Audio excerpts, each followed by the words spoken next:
യേശുവിൽ സ്നേഹമുള്ളവരെ, ലാളിത്യവും എളിമയും ഇത് രണ്ടും നിറഞ്ഞ ജീവിതം ദൈവത്തിന് പ്രിയപ്പെട്ടതാണ്. ലാളിത്യവും എളിമയും ഇത് രണ്ടും നമുക്ക് ബത്ലഹേമിലെ കാലിത്തൊഴുത്തിൽ കാണാം. ഏറ്റവും എളിമപ്പെട്ടിട്ട് തന്നെയാണ് ഈശോ സാധാരണക്കാരിൽ സാധാരണക്കാരനായി ബത്ലഹേമിൽ ജന്മമെടുക്കുക. വിശുദ്ധ ലൂക്കായുടെ സുവിശേഷത്തിൽ 2-ാമത്തെ അധ്യായം 7-ാമത്തെ വചനത്തിൽ നമ്മൾ വായിക്കുന്നു, അവനെ പിള്ളക്കച്ച കൊണ്ട് പൊതിഞ്ഞ് പുൽത്തൊട്ടിയിൽ കിടത്തി. പിള്ളക്കച്ച കൊണ്ട് പൊതിഞ്ഞ് പുൽത്തൊട്ടിയിൽ കിടത്തി. പുൽത്തൊട്ടിയിൽ സാധാരണ മനുഷ്യ കുഞ്ഞുങ്ങളെ കിടത്താറില്ലല്ലോ. ഏറ്റവും എളിയവനായി ഈശോ വരികയാണ്. ലാളിത്യവും എളിമയും നിറഞ്ഞു നിൽക്കുന്ന ഒരു അനുഭവം. പരിശുദ്ധ അമ്മയുടെ ജീവിതത്തിൽ നോക്കിയാൽ വലിയ ഉദാഹരണം നമുക്ക് കാണാം. ഗബ്രിയേൽ ദൂതനിൽ നിന്ന് മംഗളവാർത്തയൊക്കെ സ്വീകരിച്ച് അമ്മ ഇങ്ങനെ കേൾക്കുകയാണ്. എന്തൊക്കെയാണ് ദൂതൻ പറയണത് വളരെ വ്യക്തമായിട്ട് കേൾക്കുകയാണ്. ജനിക്കാൻ പോകുന്ന ശിശു പരിശുദ്ധൻ, ദൈവപുത്രൻ എന്ന് വിളിക്കപ്പെടും. ഇതാ നിന്റെ ചാർച്ചക്കാരി വൃദ്ധയായ എലിസബത്ത് ഒരു പുത്രനെ ഗർഭം ധരിച്ചിരിക്കുന്നു. വന്ധ്യ എന്ന് പറഞ്ഞിരുന്ന അവൾക്ക് ഇത് 6-ാം മാസമാണ്. ദൈവത്തിന് ഒന്നും അസാധ്യമല്ല. ഇത് കേട്ട പാടെ പരിശുദ്ധ അമ്മ ഒട്ടനെ പറയാം, ഇതാ കർത്താവിൻ്റെ ദാസി, നിന്റെ വാക്ക് എന്നിൽ നിറവേറട്ടെ. അമ്മയ്ക്ക് വേണമെങ്കിൽ പറയായിരുന്നു, അതെ ഒരു 5 മിനിറ്റ് എനിക്കൊന്ന് തരണം. എന്തിനാണെന്നറിയോ? എൻ്റെ മാതാപിതാക്കളോട് പോയിട്ട് കാര്യങ്ങളൊക്കെ ഒന്ന് പറഞ്ഞിട്ട് അവരുടെയും കൂടെ ഒരു സമ്മതം വാങ്ങിയിട്ട് വരാം. നോ, അമ്മ മിണ്ടുന്നില്ല. വേണമെങ്കിൽ അമ്മയ്ക്ക് ഇങ്ങനെ പറയായിരുന്നു, അതെ യൗസപിതാവിനോട് കൂടെ ഒന്ന് ഡിസ്കസ് ചെയ്യട്ടെ, എന്നിട്ട് വരാം, എന്നിട്ട് തീരുമാനം എടുക്കാം. ഇല്ല, അമ്മയ്ക്ക് വേറൊരു ചിന്ത അവിടെ വേണ്ടി വന്നില്ല. രക്ഷകന് ജന്മം കൊടുക്കാൻ, രക്ഷകന് തൻ്റെ ജീവിതം വിട്ടുകൊടുക്കാൻ അമ്മ എളുപ്പത്തിൽ സന്നദ്ധയാവുകയാണ്. തന്നെ തന്നെ സമർപ്പിക്കുകയാണ്. ഇതാ കർത്താവിൻ്റെ ദാസി എന്ന് പറഞ്ഞാൽ ദാസിക്ക് പിന്നെ ഡിമാൻഡ്സ് ഒന്നുമില്ല. യജമാനൻ എന്ത് പറയണോ എല്ലാറ്റിൻ്റെയും മുൻപിൽ ആമേൻ. എന്ത് യജമാനൻ പറഞ്ഞാലും അതങ്ങനെ തന്നെ അങ്ങ് അനുസരിക്കാൻ തയ്യാറാവുകയാണ്. പരിശുദ്ധ അമ്മ അതിന് തന്നെ തന്നെ വിട്ടുകൊടുക്കുകയാണ്. ഒരിക്കൽ പോലും അമ്മ യൗസപിതാവിൻ്റെ അടുത്ത് പോയിട്ട്, അതെ ജോസഫേ ഒരു 10 മിനിറ്റ് ഇവിടെ നിന്നിരിക്കണം, എനിക്ക് ഇച്ചിരി കാര്യം പറയണം. എന്താ കാര്യം പറയാൻ? അല്ല ഇവിടെ ഇരിക്കുക, എന്നിട്ട് പറയാം. തുടക്കം മുതൽ നടന്ന കാര്യങ്ങൾ മുഴുവനും വേണമെങ്കിൽ അമ്മയ്ക്ക് പറഞ്ഞു കേൾപ്പിക്കാമായിരുന്നു. തൻ്റെ നിസ്സഹായാവസ്ഥയും തൻ്റെ നിഷ്കളങ്കതയും തൻ്റെ സത്യത്തിലുള്ള യഥാർത്ഥത്തിൽ നടന്ന കാര്യങ്ങളൊക്കെ പറഞ്ഞു കേൾപ്പിക്കാമായിരുന്നു. മിണ്ടുന്നേയില്ല. അമ്മ സൈലൻ്റ് ആവുകയാണ്. അമ്മ ഒരക്ഷരം മിണ്ടുന്നില്ല. എളിമയുള്ള ജീവിതത്തിനാണ് നിശബ്ദത പാലിക്കാൻ പറ്റുള്ളൂ. എളിമയുള്ളവർക്ക് നിശബ്ദമായിട്ടിരിക്കാൻ പറ്റുള്ളൂ. ചില സമയത്തൊക്കെ വലിയ ഒച്ചപ്പാടുണ്ടാക്കണം എന്നൊക്കെ തോന്നിപ്പോവും. ചില സമയത്ത് ഒച്ചത്തിൽ കുറേ കാര്യങ്ങൾ വിളിച്ചു പറയണമെന്ന് തോന്നിപ്പോവും. പരിശുദ്ധ അമ്മ നിശബ്ദത പാലിക്കുകയാണ്. ഒരക്ഷരം മിണ്ടുന്നില്ല. എത്ര വേണേലും പറഞ്ഞ് ബോധ്യപ്പെടുത്താൻ ശ്രമിക്കാമായിരുന്നു. അമ്മ മിണ്ടുന്നില്ല. അമ്മയ്ക്കറിയാം ദൈവം ഇടപെട്ട കാര്യങ്ങൾ ദൈവം തന്നെ തീരുമാനിക്കുന്നതാണ് നല്ലത്. സ്വർഗത്തിൻ്റെ തീരുമാനം വരുന്നത് വരെയും സ്വർഗത്തിൻ്റെ ഇടപെടൽ ഉണ്ടാകുന്നത് വരെയും നിശബ്ദമായിട്ടിരിക്കുന്നതാണ് നല്ലത് എന്ന് അമ്മയ്ക്ക് ബോധ്യമായി. അതുകൊണ്ട് തന്നെ ദൈവം വെളിപ്പെടുത്താൻ ആഗ്രഹിക്കുന്ന സമയം വരെയും പരിശുദ്ധ അമ്മ സൈലൻസ് കീപ്പ് ചെയ്യുകയാണ്. മിണ്ടുന്നേയില്ല, ആരോടും പറയുന്നില്ല. ദൈവനഗരം എന്നൊരു പുസ്തകത്തിൽ പരിശുദ്ധ അമ്മയുടെ ജീവിതാനുഭവങ്ങൾ കുറേ അധികം നമ്മൾ വായിക്കും.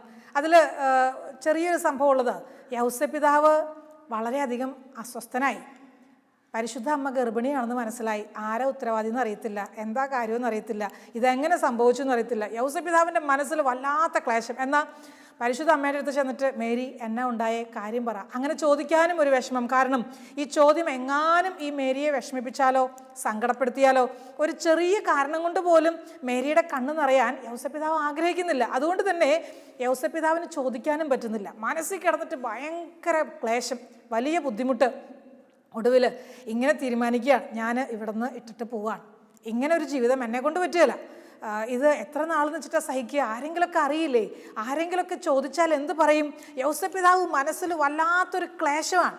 ഈ സമയത്ത് പരിശുദ്ധ അമ്മ അപ്പോഴും മിണ്ടുന്നില്ല. അമ്മയ്ക്കെല്ലാം മനസ്സിലാകുന്നുണ്ട്. അമ്മയ്ക്ക് എല്ലാ കാര്യങ്ങളും തിരിച്ചറിയാൻ പറ്റുന്നുണ്ട്. യൗസേപ്പ് പിതാവ് പോകുകയാണെന്നും ഇട്ടിട്ട് പോകാൻ പോവുകയാണെന്നും ബാഗ് റെഡിയാക്കുന്നുണ്ടെന്നും ഭക്ഷണം തയ്യാറാക്കി വെക്കുന്നുണ്ടെന്നും എല്ലാം മനസ്സിലാക്കുന്നുണ്ട്. പക്ഷെ അമ്മ മിണ്ടുന്നില്ല. എന്നിട്ടും മിണ്ടുന്നില്ല. സ്വർഗം സംസാരിക്കട്ടെ. സ്വർഗത്തിൻ്റെ സ്വരം എനിക്കുണ്ടായതുപോലെ തന്നെ യൗസേപ്പ് പിതാവിന് ലഭിക്കട്ടെ. അമ്മയുടെ എളിമയോടെയുള്ള വാശി പിടിച്ചുള്ള ഒരു ജീവിതാനുഭവം നമ്മളവിടെ കാണുകയാണ്. എളിമയുള്ളവരാണ് ദൈവത്തിൻ്റെ ഇടപെടലിന് വേണ്ടിയിട്ട് കാത്തിരിക്കാൻ സന്നദ്ധരാവുക. ദൈവം ഇടപെടും എന്ന് ആഴത്തിൽ വിശ്വസിക്കാനും ആ വിശ്വാസത്തിനനുസരിച്ച് ജീവിതത്തെ ക്രമപ്പെടുത്താനും എളിമയുള്ളവർക്കേ പറ്റുള്ളൂ. എളുപ്പം പറ്റുന്നൊരു കാര്യമല്ല. എളിമയുള്ള ഹൃദയത്തിന് എളുപ്പമാണ്. എളിമയുള്ളവർക്ക് അത് വലിയ ത്യാഗമൊന്നുമല്ല. എളിമയുള്ളവർക്ക് അങ്ങനെ കാത്തിരിക്കാൻ വലിയ ബുദ്ധിമുട്ടൊന്നുമില്ല. പരിശുദ്ധ അമ്മ സ്വർഗത്തിൻ്റെ ഇടപെടലിന് വേണ്ടിയിട്ട് കാത്തിരിക്കുകയാണ്.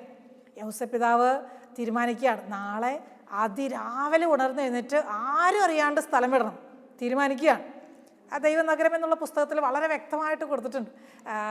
ഞാൻ ഓർക്കുന്നു യൗസേപ്പ് പിതാവിൻ്റെ അപ്പോഴത്തെ ടെൻഷൻ. മറിയത്തിൻ്റെ മുറിയുടെ മുമ്പിൽ വന്ന് നോക്കും, കർട്ടൻ പൊക്കി പതുക്കെ നോക്കിയപ്പം ഉറങ്ങുകയാണ്. പാവം, ഉറങ്ങിക്കോട്ടെ, ശല്യപ്പെടുത്തണ്ട. മറിയാണെങ്കിൽ വരുന്ന കാലൊച്ച കേൾക്കുമ്പോഴേ കണ്ണടച്ച് കിടക്കും. ദൈവമേ എന്നാ പറയേണ്ടതെന്ന് അറിയത്തില്ല, മിണ്ടാതെ ഉറങ്ങണ പോലെ അഭിനയിക്കും. ഉറക്കമൊന്നും വരണമൊന്നുമില്ല, പക്ഷെ ഉറങ്ങുന്ന പോലെ കാണിക്കുകയാണ്. 2-3 പ്രാവശ്യം വന്ന് നോക്കി യൗസേപ്പ് പിതാവ്. മറിയ അപ്പോഴൊക്കെ ഉറങ്ങുകയാണ്. ശല്യപ്പെടുത്തണ്ടെന്ന് കരുതി ഒടുവിൽ തീരുമാനിച്ചു, ഈ ചെന്നിട്ട് ഇനി കിടന്നിട്ട് ഉറങ്ങും. ഉറങ്ങി എഴുന്നേറ്റാൽ പിന്നെ ആരോടും ഒന്നും പറയാൻ നിൽക്കുകയില്ല, സ്ട്രെയിറ്റ് പോവുകയാണ്, വീട്ടിൽ നിന്ന് ഇറങ്ങുകയാണ്. ആ സമയത്താണ് സ്വർഗത്തിൻ്റെ ഇടപെടലുണ്ടാവുന്നത്. മറിയത്തെ ഭാര്യയായി സ്വീകരിക്കാൻ ശങ്കിക്കേണ്ട, ദൈവം ഇടപെടുകയാണ്. എളിമയുള്ള ജീവിതത്തിൽ ദൈവത്തിൻ്റെ ഇടപെടലുകളുണ്ടാവും. ദൈവത്തിൻ്റെ സ്വരം കേൾക്കാൻ വൈകില്ല. കാത്തിരിക്കാനൊരു മനസ്സ്, അത് എളിമയുള്ളവർക്കേ പറ്റുള്ളൂ, അല്ലാത്തവർക്ക് പറ്റണമെന്ന് നിർബന്ധമില്ല. ഞാൻ ഓർക്കുന്നു, ഒരു സഹോദരൻ പ്രാർത്ഥിക്കാനായിട്ട് വന്നു. ഒരു യുവാവാണ്. അവൻ്റെ താടി മുടിയൊക്കെ നീട്ടി വളർത്തി വലിയ നിരാശപ്പെട്ട പോലെയൊക്കെ തോന്നും കണ്ടാൽ. പക്ഷെ നിരാശയല്ല, അവൻ്റെ ഒരു പ്രത്യേക സ്റ്റൈലിലാണ് അവൻ്റെ ജീവിതം പോവുക. മോനെ പള്ളിയിലൊക്കെ പോകാറുണ്ട്? ഏയ് ഇല്ല സിസ്റ്ററെ. എടാ കുർബാന കുമ്പസാരം? ഏയ് ഇല്ല സിസ്റ്ററെ. എത്ര നാളായി? അത് കുറച്ച് കൊല്ലങ്ങളായി. കുമ്പസാരിച്ചിട്ട് ആദ്യ കുർബാനയ്ക്ക് നന്നായിട്ട് കുമ്പസാരിച്ചാണ്, പിന്നെ കുമ്പസാരം അയ്യോ സിസ്റ്ററെ ഇല്ല സിസ്റ്ററെ. മോനെ മദ്യമൊക്കെ എങ്ങനെയാണ്? ഉണ്ട് സിസ്റ്ററെ. മോനെ സ്മോക്കിംഗ്? അത് നിർബന്ധമായിട്ടും വേണം സിസ്റ്റർ, അതില്ലാതെ പറ്റുകയില്ല. ഇവൻ അതൊക്കെ വലിയൊരു എന്താ പറയുക അഭിമാനം പോലെയാണ് എല്ലാം പറയണത്. പ്രാർത്ഥിച്ചപ്പം ഈശോ ചോദിക്കാൻ അവൻ്റെ ഉള്ളിൽ എന്തിനാ എത്ര സങ്കടമെന്ന്. മോനെ എന്തിനാടാ നിൻ്റെ ഉള്ളിൽ ഇത്രയും സങ്കടം നീ കൂട്ടി വെച്ചേക്കണത്? നിൻ്റെ മനസ്സിൽ മുഴുവൻ കണ്ണുനീരാന്ന് ഈശോ പറയുന്നല്ലോ. അത് കേൾക്കേ വേണ്ടു. കണ്ണിന്ന് ഇങ്ങനെ കണ്ണുനീര് വിടുവിടുവിടു ആ കണ്ണുനീരാണ്. കുറേ കരഞ്ഞു പാവം. അവൻ കുറേ അധികം അവൻ്റെ സങ്കടങ്ങളെ ഒന്ന് അതിജീവിക്കാൻ വേണ്ടിയിട്ട് ഈ ലോകത്തിൻ്റെ എല്ലാ മേഖലകളിലും അവൻ വീണുപോയി. അവനൊന്ന് ട്രൈ ചെയ്യായിരുന്നു, എങ്ങനെയെങ്കിലും കയറി പോരാൻ പറ്റുമോ. പക്ഷേ ഒന്നുകൂടെ വീണ് തകർന്നുകൊണ്ടേയിരുന്നു എന്നുള്ളതാണ് വേറെ സത്യം. ഇവൻ എന്നോട് പറഞ്ഞു, സിസ്റ്ററെ സാമ്പത്തിക മേഖലയിൽ ഞങ്ങളുടെ വീട്, ഞങ്ങളുടെ കുടുംബം വളരെയധികം സഹിക്കുകയാണ്. ഞങ്ങളുടെ വീട് ഏത് സമയവും ജപ്തിയാകാം. ലക്ഷക്കണക്കിന് രൂപയുടെ കടബാധ്യതയാണ്. വലിയ ജോലിയൊന്നുമില്ല, പേരിനൊരു ജോലി, അത്രയേ ഉള്ളൂ. കിട്ടുന്ന പൈസ മുഴുവൻ പലിശക്കാർ കൊണ്ടുപോകും. കഞ്ഞി കുടിക്കാൻ സത്യത്തിൽ വകയില്ല. ഞാൻ ഈ മദ്യത്തിനും ലഹരിക്കൊക്കെ പോകുമ്പോഴും എൻ്റെ ഉള്ളിൽ കിടന്ന് പെടയുന്നുണ്ട്, വിഷമമുണ്ട് സിസ്റ്റർ. കുറേ കരഞ്ഞു. ഞാൻ പറഞ്ഞു, മോനെ ഈശോ വേണ്ടേ? ഈശോ ഇല്ലാണ്ട് കൊച്ചു അധ്വാനിച്ച ഈശോയ്ക്ക് എന്തെങ്കിലും പ്രവർത്തിക്കാൻ പറ്റുമോ? ഞാൻ ഓർക്കുന്നു, ആ കണ്ണുനീരിൻ്റെ ഇടയിലും അവൻ പറഞ്ഞു, ഞാൻ കുമ്പസാരിക്കാം സിസ്റ്റർ, ഞാൻ വിശുദ്ധ ബലിയിൽ പങ്കെടുക്കാം സിസ്റ്റർ, ഞാൻ ഈശോയോട് കൂട്ടുകൂടാം. കുറേ അധികം കാര്യങ്ങൾ ഈശോയെക്കുറിച്ച് പറഞ്ഞു കൊടുത്തു. എല്ലാം വലിയ ആഗ്രഹത്തോടെ ആർത്തി പിടിച്ച് നിൽക്കുന്ന ഒരു അനുഭവത്തോടെ. അങ്ങനെ തന്നെയായിരുന്നു അവൻ. ശ്രദ്ധിച്ച് കേൾക്കുകയായിരുന്നു ഓരോ വാക്കും ഹൃദയത്തിലേക്ക് അങ്ങ് സ്വന്തമാക്കുകയായിരുന്നു. സമാധാനത്തോടെ പോയി പ്രാർത്ഥിച്ച് തലേ കഴിച്ചൊക്കെ പ്രാർത്ഥിച്ച് അനുഗ്രഹിച്ചൊക്കെ അവനെ പറഞ്ഞു വിട്ടു. ഞാൻ ഓർക്കുന്നു, 2-3 ആഴ്ച കഴിഞ്ഞപ്പം ഞാൻ അറിഞ്ഞു എല്ലാ ദിവസവും അവൻ വിശുദ്ധ ബലിയിൽ പങ്കെടുക്കാൻ തുടങ്ങി. നന്നായിട്ട് കുമ്പസാരിച്ചു. സമയമെടുത്ത് 1-1.5 മണിക്കൂർ തന്നെ എടുത്ത് വളരെ ഭംഗിയായി.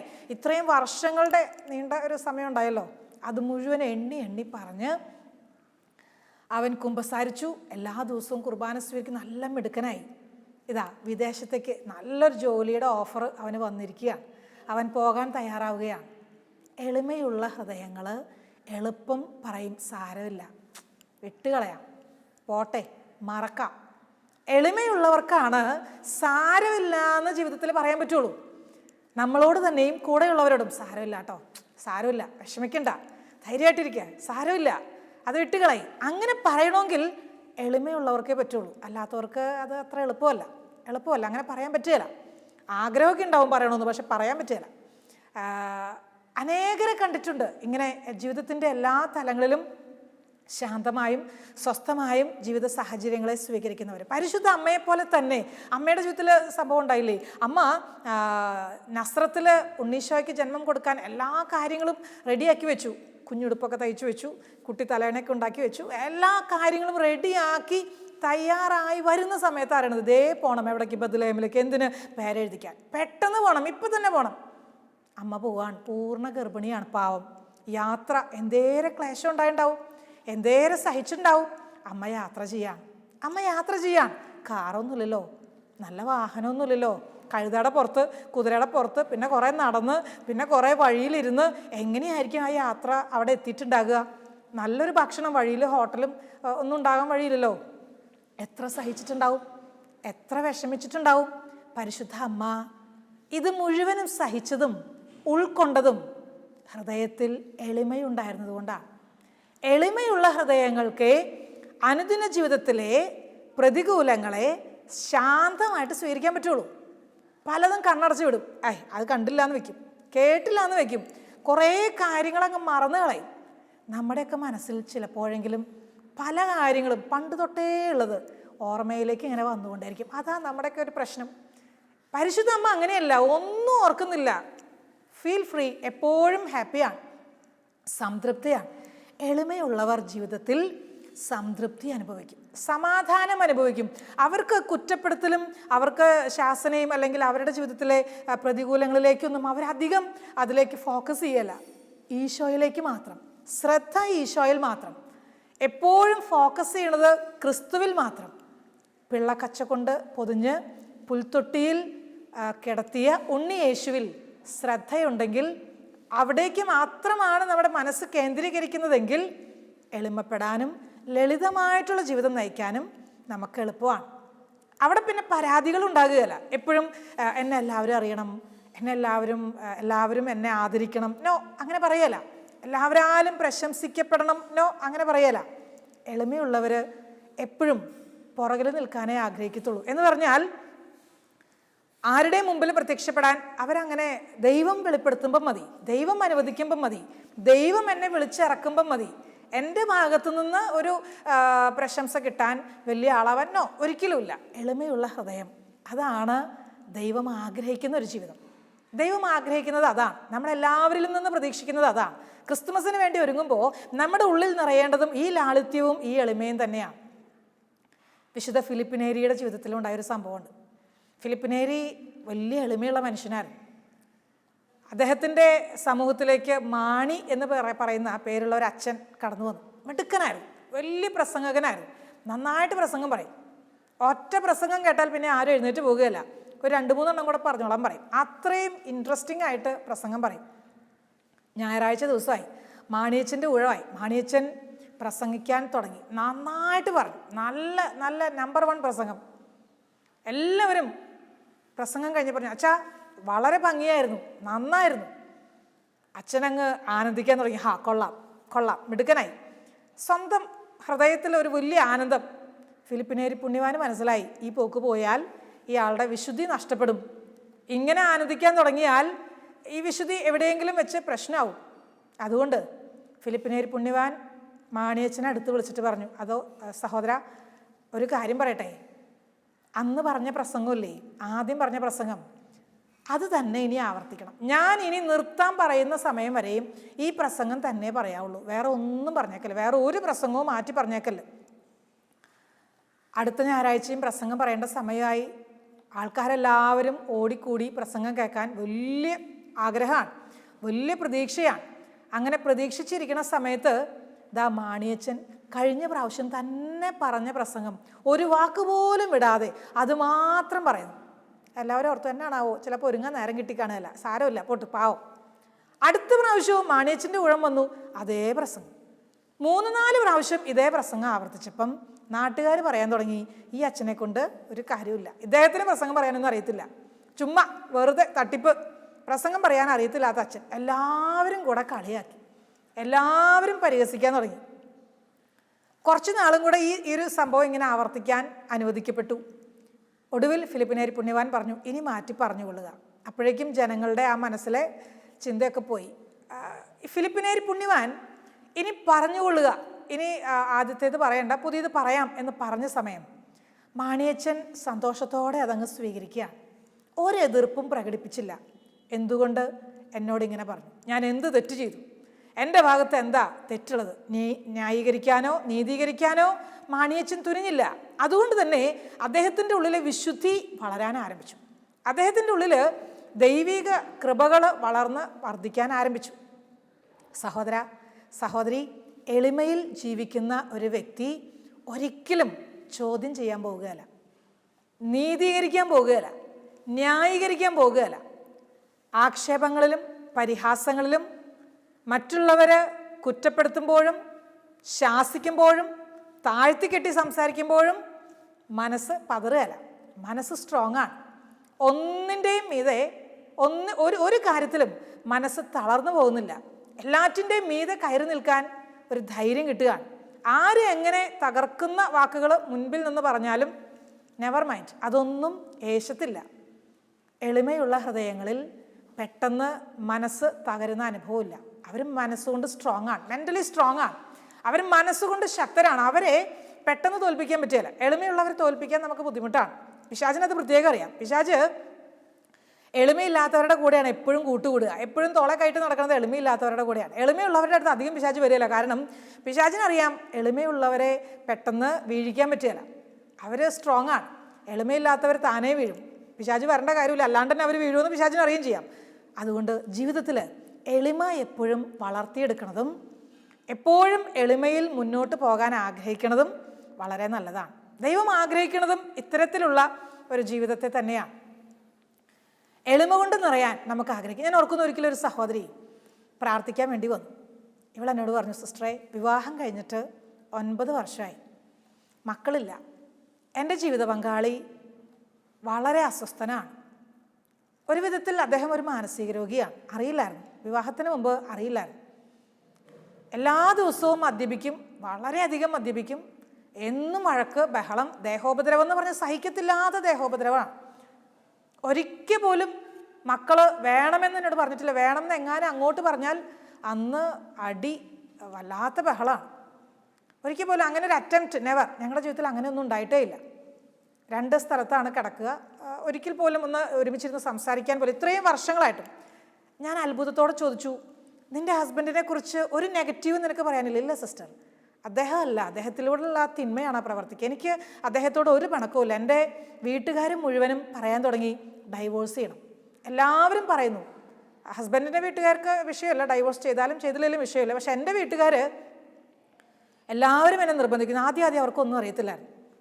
ഇത്രയും വർഷങ്ങളായിട്ട് ഈ അടുത്ത നാളിലാണ് എൻ്റെ വീട്ടുകാർ അറിയാൻ തുടങ്ങിയത്. കാരണം ഇവൾ പറയുന്നു, ഇവൾ ഒരിക്കലും ഇവളുടെ വീട്ടിൽ ഒരാവശ്യത്തിന് ഇവൻ പറഞ്ഞു വിടുകയില്ല, പോകാൻ അനുവാദമില്ല, വീട്ടിൽ നിന്ന് പുറത്തിറങ്ങാൻ അനുവാദമില്ല, വീടിനുള്ളിൽ മാത്രം, എല്ലാ ദിവസവും ആ വീടിനുള്ളിൽ മാത്രം, പുറത്തേക്ക് ഇറങ്ങാൻ പോലും അനുവാദമില്ല. ആരോടെങ്കിലും ഒന്നും മിണ്ടണം കണ്ടാൽ ഉടനെ സംശയമാണ്. പിന്നെ അതിനെ ചൊല്ലിയാവും വഴക്ക്, പിന്നെ അതിനെ ചൊല്ലിയായിരിക്കും ബഹളം. അപ്പം അതുകൊണ്ട് ഇവൾ വീട്ടിൽ നിന്ന് പുറത്തിറങ്ങത്തേ ഇല്ല, കണ്ണുനീര് മാത്രം. ഈ സഹോദരി പറയാം, വീട്ടുകാരെ അറിഞ്ഞപ്പം തൊട്ട് അവർ കുറേ അധികം ചോദിച്ചപ്പം ചില കാര്യങ്ങൾ മാത്രം പറയേണ്ടി വന്നു. ഒരിക്കലും ഭർത്താവ് മോശമാണെന്ന് ഞാൻ പറഞ്ഞിട്ടില്ല സിസ്റ്റർ, പക്ഷെ അവർ മനസ്സിലാക്കിയെടുത്തു ഇത് പ്രശ്നമാണ്. അവരെന്നെ വല്ലാതെ ഡൈവോഴ്സ് ചെയ്യാൻ നിർബന്ധിക്കുന്നു. എനിവേ എല്ലാവരും കൂടെ, പള്ളിയിൽ അച്ഛനൊക്കെ അറിഞ്ഞു, എല്ലാവരും സിസ്റ്റേഴ്സൊക്കെ അറിഞ്ഞു, എല്ലാവരും വന്നു ഇവളെ മാറ്റി അവനെ ട്രീറ്റ്മെൻറ്റിനായിട്ട് കൊണ്ടുപോകുന്നു. ഡൈവോഴ്സിനുള്ള കാര്യങ്ങൾ തീരുമാനിക്കുന്നു. കാരണം അത് മുന്നോട്ട് പോയിട്ട് കാര്യമില്ല, ഒരു ജീവിതം നഷ്ടപ്പെടുമെന്നല്ലാതെ അതുകൊണ്ടൊരു നന്മയുണ്ടാകത്തില്ല. ഈ സഹോദരി എന്നോട് പറയാണ്, സിസ്റ്റർ, എനിക്ക് എത്ര വേണേലും ഇങ്ങനെ ഞാൻ ജീവിച്ചോളാം, പക്ഷേ എൻ്റെ ഹസ്ബൻഡ് ദൈവത്തിലേക്കൊന്ന് തിരിച്ചു വരണം, അത് മാത്രമേ എനിക്ക് ആഗ്രഹമുള്ളൂ. ഈ മകൻ ദൈവത്തിൻ്റെ മകനായിട്ട് മാറുന്നത് എനിക്കൊന്ന് കാണണം. ഞാൻ ഒരിക്കലും ഡൈവോഴ്സിന് ആഗ്രഹിക്കില്ല. ഈശോയുടെ മുമ്പിൽ ഈ മകളെ കൊണ്ട് നിർത്തിയിട്ട് ഒറ്റ പ്രാർത്ഥനയെ പ്രാർത്ഥിച്ചുള്ളൂ, ദൈവമേ, ഈ മകളെക്കുറിച്ചുള്ള നിൻ്റെ പദ്ധതി എന്താണെന്ന് വെളിപ്പെടുത്തി കൊടുക്കണേ, ഈ മകളെക്കുറിച്ചുള്ള നിൻ്റെ സ്വപ്നം എന്താണെന്ന് വെളിപ്പെടുത്തി കൊടുക്കണേ. തലയിൽ കൈവച്ച് കുറേ അധികം സമയം ശക്തി കൊടുക്കണേ എന്ന് പറഞ്ഞ് ആ മകൾക്ക് വേണ്ടി പ്രാർത്ഥിച്ചു തന്നെ ഓർക്കുന്നു. ഇന്ന് നല്ല മിടുക്കിയായിട്ട് അവൾ കഴിയുന്നു. സന്തോഷത്തോടും സമാധാനത്തോടും കൂടെ ആ സഹോദരി ജീവിക്കുന്നു. എളിമയുള്ളത് കൊണ്ട് തന്നെ അവൾ എപ്പോഴും ആവർത്തിച്ചിരുന്നൊരു വാക്കുണ്ടായിരുന്നു, സാരമില്ല സിസ്റ്ററെ, സാരമില്ല, ഒക്കെ ശരിയാവും, എല്ലാം ശരിയാവും. ഒരിക്കൽ പോലും ആ ഭർത്താവിനെ അവൾ വെറുത്തിട്ടില്ല. ഒരിക്കൽ പോലും. സാധാരണക്കാർക്ക് പറ്റില്ല, ഒരിക്കലും പറ്റില്ല.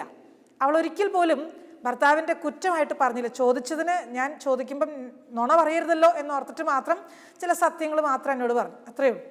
ഒരിക്കൽ പോലും അവൾ വെറുത്തിട്ടില്ല. എളിമയുള്ളവർക്ക് ആരെയും വെറുക്കാൻ പറ്റില്ല. എളിമയുള്ളവർക്ക് ആരെയും അകറ്റി നിർത്താൻ പറ്റില്ല.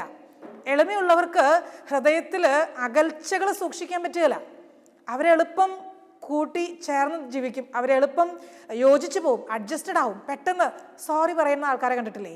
ചെറിയ കാര്യത്തിന് പോലും സോറി പറയും. അത്ര എളുപ്പമല്ല സോറി പറയാൻ. പറഞ്ഞു നോക്കിയാലേ അറിയത്തുള്ളൂ. പ്രത്യേകിച്ച് നമ്മുടെ താഴെയുള്ളവർ അല്ലെങ്കിൽ നമ്മുടെ മക്കളുടെ അടുത്തൊക്കെ പോയിട്ട് മാതാപിതാക്കൾ സോറി പറയുന്ന ഒരു അവസ്ഥ ഉണ്ടായാൽ എളുപ്പമാണോ? മോനെ അപ്പനോട് ക്ഷമിക്കണം, മോനെ അമ്മയോട് ക്ഷമിക്കണം പറയാൻ പറ്റുമോ?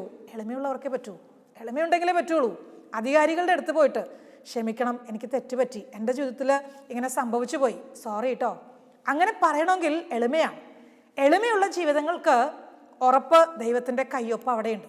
ദൈവത്തിൻ്റെ ഒരു ഇടപെടൽ അവിടെയുണ്ട്. ദൈവിക ഇടപെടലുകളും ദൈവത്തിൻ്റെ കരത്തിൻ്റെ പ്രവർത്തനങ്ങളും ആ കുടുംബത്തിൽ, ആ വ്യക്തിയുടെ ജീവിതത്തിൽ നിർബന്ധമായിട്ടും ഉണ്ടായിരിക്കും എന്നുള്ളതിന് യാതൊരു സംശയവുമില്ല. വിശുദ്ധ അൽഫോൻസ് ലിഗോരി ഇങ്ങനെ പറയും, മറ്റുള്ളവരുടെ മുൻപിൽ തിളങ്ങാനും ആദരിക്കാനും നിൻ്റെ ഉള്ളിൽ ഒരു ചെറിയ ആഗ്രഹം വരുന്നുണ്ടെങ്കിൽ ഉടനെ നീ ഭയന്ന് വിറയ്ക്കണം. കാരണം തിളങ്ങാനും അറിയപ്പെടാനും നീ ആഗ്രഹിക്കുന്നെങ്കിൽ കുഞ്ഞെ, അത് നാശത്തിലേക്കുള്ള വഴിയാണ്. ആരാലും അറിയപ്പെടണ്ട. നമുക്ക് നമ്മുടെ ജീവിതം ഏറ്റവും ലളിതമാക്കിയും എളിമപ്പെടുത്തിയും മുന്നോട്ട് കൊണ്ടുപോകണം. കാരണം വിശുദ്ധ ഗ്രിഗറി പറയുന്നുണ്ട്, വലിച്ചെറിയപ്പെട്ടവൻ്റെ അടയാളം അഹങ്കാരമാണെങ്കിൽ തിരഞ്ഞെടുക്കപ്പെട്ടവരുടെ അടയാളം എളിമയാണ്. ദൈവത്തിൻ്റെ സ്വന്തമെന്ന് പറയുന്ന നമുക്ക്, തിരഞ്ഞെടുക്കപ്പെട്ടവരായ നമുക്ക് എളിമ വളരെ ആവശ്യമാണ്. പരിശുദ്ധ അമ്മയും കാലിത്തൊഴുത്തിൽ ജന്മമെടുത്ത ഈശോയും നമ്മളോട് പറഞ്ഞു തരും, കുഞ്ഞെ, ആർഭാടങ്ങളും ആഘോഷങ്ങളും ഒക്കെ ഉണ്ടെങ്കിലും ഹൃദയത്തിലെ ലാളിത്യവും ഹൃദയത്തിൻ്റെ എളിമയും അത് നഷ്ടപ്പെടാതെ സൂക്ഷിക്കണമെന്ന് പരിശുദ്ധ അമ്മ പറഞ്ഞില്ലേ, ഇതാ കർത്താവിൻ്റെ ദാസി, നിൻ്റെ വാക്ക് എന്നിൽ നിറവേറട്ടെ. അവിടെ ചോദ്യങ്ങളില്ല, അവിടെ സംശയങ്ങളില്ല, അവിടെ ഡിസ്കഷൻസ് ഇല്ല, അവിടെ വീണ്ടും ഒരു ആലോചന, ഒരു സെക്കൻഡ് തോട്ട്, നോ, ഇല്ല. ദൈവത്തിൻ്റെ മുൻപിൽ അടിയറവ് വയ്ക്കുകയാണ്. കർത്താവേ, നിൻ്റെ ഇഷ്ടം എന്തോ അതങ്ങനെ തന്നെ, അതങ്ങനെ തന്നെ. എന്ത് ദൈവം ആവശ്യപ്പെട്ടാലും വിട്ടുകൊടുക്കാൻ തയ്യാറാകുന്ന അനുഭവം. എന്ത് ചോദിച്ചാലും ഏത് അറ്റം വരെയും, സഹനത്തിൻ്റെ അങ്ങേയറ്റം വരെ പോകാനും സാധിക്കുന്നത് എളിമയുള്ളവർക്കാണ്. എത്രയധികം കരഞ്ഞാലും അവർ പിന്നെയും മുന്നോട്ട് യാത്ര ചെയ്യും. എളിമ എന്ന പുണ്യം കൊണ്ട് നിറയാൻ നമുക്ക് ആഗ്രഹിക്കാം. എല്ലാ സുഹൃതങ്ങളുടെയും രാജ്ഞി, എല്ലാ പുണ്യങ്ങളുടെയും രാജ്ഞി എളിമയാണ്. അങ്ങനെയെങ്കിൽ ഈ ക്രിസ്തുമസിന് ഒരുങ്ങുന്ന നമുക്ക് ഉള്ളിൻ്റെ ഉള്ളിൽ ആഗ്രഹിക്കാം, എളിമ എന്ന പുണ്യം എനിക്ക് തരണേ. അങ്ങനെയെങ്കിൽ ക്ഷമ കൊടുക്കൽ എളുപ്പമാണ്, മറക്കുന്നത് എളുപ്പമാണ്, വിട്ടുകൊടുക്കുന്നത് എളുപ്പമാണ്. ഏറ്റവും അധികം നമ്മുടെ ഹൃദയത്തെ നമുക്കൊരുക്കാം, നന്നായിട്ടൊരുക്കാം, സന്തോഷത്തോടെ നമുക്കൊരുക്കാം. പരാതിയില്ലാതെയും പരിഭവങ്ങളില്ലാതെയും ഈ ലോകത്തിൻ്റെ നേട്ടങ്ങൾക്ക് വേണ്ടിയുള്ള വലിയ സ്വപ്നങ്ങളില്ലാതെയും, എന്നാൽ സ്വർഗത്തിലെത്താനുള്ള വലിയ സ്വപ്നം മനസ്സിൽ സൂക്ഷിച്ചും എളിമയോടെ ജീവിക്കാൻ നമുക്ക് ആഗ്രഹിക്കാം. നല്ല ദൈവം നമ്മളെല്ലാവരെയും അനുഗ്രഹിക്കട്ടെ. ആവശ്യമുള്ള എല്ലാ കൃപകൾ കൊണ്ടും നമ്മളെല്ലാവരെയും ഈ ക്രിസ്തുമസ് കാലത്ത് അനുഗ്രഹിക്കട്ടെ. ഒരു നിമിഷം ഒന്ന് കൈകൾ കൂപ്പി നമുക്ക് പ്രാർത്ഥിക്കാം. നല്ല ഈശോയെ, ലാളിത്യവും എളിമയും ഞങ്ങളുടെ ജീവിതത്തിൻ്റെ സമ്പത്താക്കി മാറ്റണമേ. എളിമപ്പെടാൻ കിട്ടുന്ന അവസരങ്ങൾ നഷ്ടപ്പെടുത്താതെ അത് സന്തോഷത്തോടെ സ്വീകരിക്കാൻ ഞങ്ങളെ ഒരുക്കണമേ. ലാളിത്യമുള്ളവരാക്കി ഞങ്ങളെ മാറ്റണമേ. ഞങ്ങളുടെ ജീവിതത്തെ അനേകർക്ക് പ്രചോദനമാകും വിധത്തിൽ, അനേകർക്കൊരു കൈത്താങ്ങായി മാറുന്ന വിധത്തിൽ അഭിഷേകം കൊണ്ട് ഞങ്ങളെ പൊതിയണമേ. പരിശുദ്ധ അമ്മേ, അമ്മയിൽ നിറഞ്ഞു നിന്നിരുന്ന എളിമ ഞങ്ങൾക്കും നൽകണമേ. നിത്യം പിതാവും പുത്രനും പരിശുദ്ധാത്മാവുമായി സർവേശ്വര എന്നേക്കും ആമേൻ.